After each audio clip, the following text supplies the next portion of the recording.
ሰላም! ዛሬ የምንመለከተው ስለ ስምንተኛው ኮከብ ስለ አቅራብ ወይም ስኮርፒዮ ነው። ብዙ ጊዜ የስኮርፒዮ ተወላጆች ተንኮለኛ፣ በቀለኛ ወይም ደግሞ ሚስጥራዊ እንደሆኑ ይነገራል። ነገር ግን ይህ ላዩ ላይ የሚታየው ጭንብል ብቻ ነው።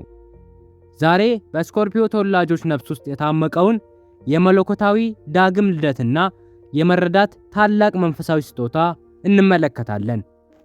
የእናንተ ስጦታ ከሞትና ከትንሣኤ ምስጢር ጋር የተቆራኘ ነው። እስከ መጨረሻው ተከታተሉኝ።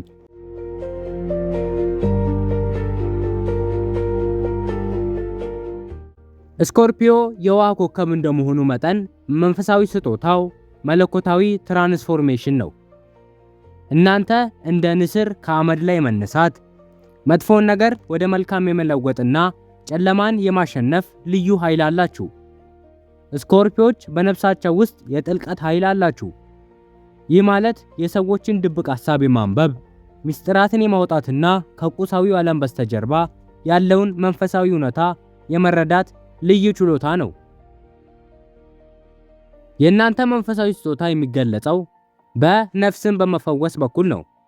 ስኮርፒዮች አንድን ሰው አይናቸውን አይታችሁ ብቻ ህመሙን የመረዳትና በንግግራችሁ የሰውን ነፍስ ውስጥ ያለን መርዝ የማውጣት ከፍተኛ ኃይል አላችሁ።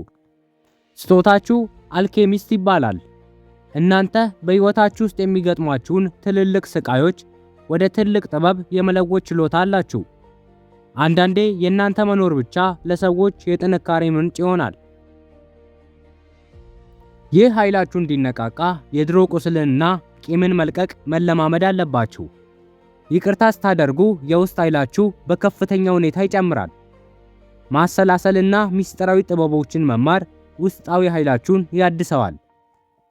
ስጦታችሁን የሚያፍነው የሰዎችን ድክመት ለጥቃት መጠቀም ወይም ከመጠን በላይ መጠራጠር ነው።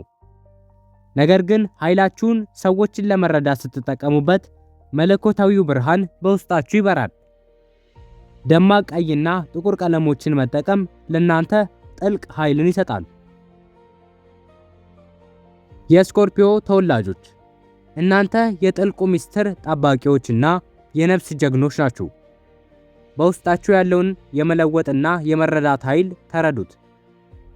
ይህ መረጃ ከእናንተ ባህሪ ጋር ይስማማል?